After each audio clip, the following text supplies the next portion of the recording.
On today's podcast, we're going to be covering getting creative with safety, so stay tuned.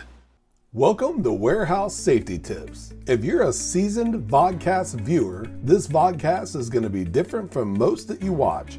It's based around exactly what the name implies, warehouse safety tips. And since the people in this industry are busy, we know that time is money, so each episode will be as short and to the point as possible. And now, with all that out of the way, let's get to the vodcast. Recently, one of our sponsors, Mighty Line, had some art commissioned for their home office.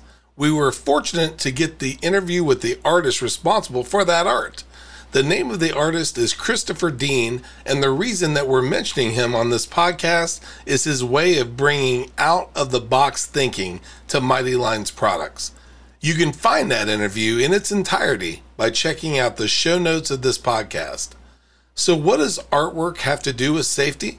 As you go about your day-to-day operations at your facility, you're met with a plethora of various safety notifications, or at least we hope you are. It actually starts from the moment you get in your car and your dashboard starts giving you information. Indicators and alarms for things like gas levels, tire pressure, and seat belts may be totally ignored, and it may even continue on the trip to work. Stationary and digital signs, cones, or people giving you instructions on how to go about your day only gets a portion of your attention. And then at work, the safety tape and signs all over your facility may have become almost invisible to you.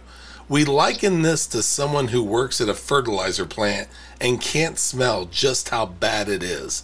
You get so accustomed to your surroundings that they become part of the landscape and almost invisible. Now, we're not suggesting an art installation that jumps out at your staff, but instead something thinking outside the box to make safety more noticeable. Maybe it's putting signs in different areas each week to keep them noticeable.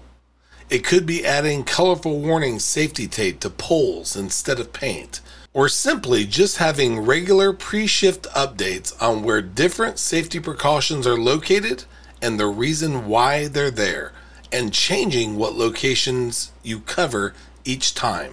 This thinking outside the box will hopefully keep your staff from becoming blind to the items put in place to help keep them safe.